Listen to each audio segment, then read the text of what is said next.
banklardan götürülmüş pul kreditlərini vaxtında qaytarmadığınız halda üzləşəcəyiniz çətinliklər, problemlər nədən ibarətdir? Bu halda sizi nələrin gözlədiyini bilmək istəyirsinizsə, əməkdaşımız Natiqin hazırladığı süjetə baxın. Bankdan pul götürdüm, 2 ayını ödəyə bildim və bəzi səbəblərə görə şəhərdən qədəsi oldum.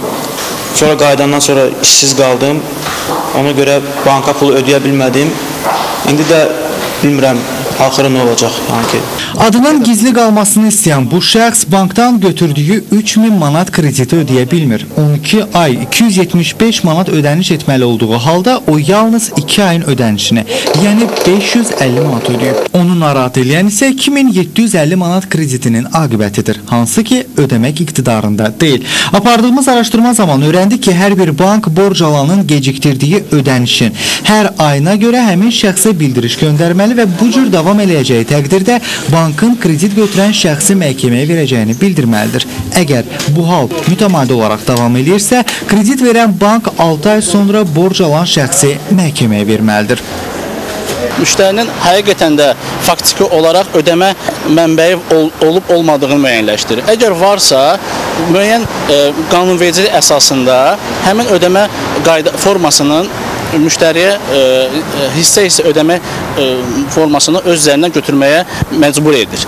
Və yaxud da ki, əgər pensiyadırsa, pensiyanın ödənişə məhkəmə olaraq göndərir ki, pensiyasının müəyyən hissəsi qanunvericilik daxilində kredit ödənişinə yönəldilsin. Bu isə maaş və ya pensiya kartına daxil olan məbləğin 10%-dən çox ola bilməz, lakin istisnalar da mümkündür.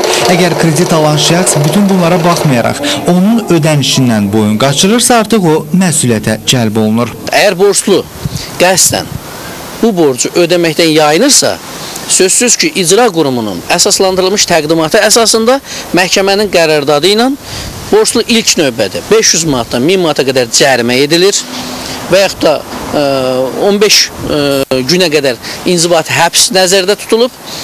Bundan sonra təkrar, bu cəzadan sonra yenidən ödəməsə, Cinayət Məcəlləsinin 306-cı maddəsinə görə cəza nəzərdə tutulmuş cəzaya ilə məsuliyyətə cəlb edilir. Lakin bu vəziyyətdən başqa bir çıxış yolu da var. Belə ki, əgər götürdüyünüz krediti ödəməkdə çətinlik çəkirsinizsə, bu zaman banka müraciət edib ödəniş məbləğinin azaldılmasını istəyə və yeni kredit tarixçəsi götürə bilərsiniz.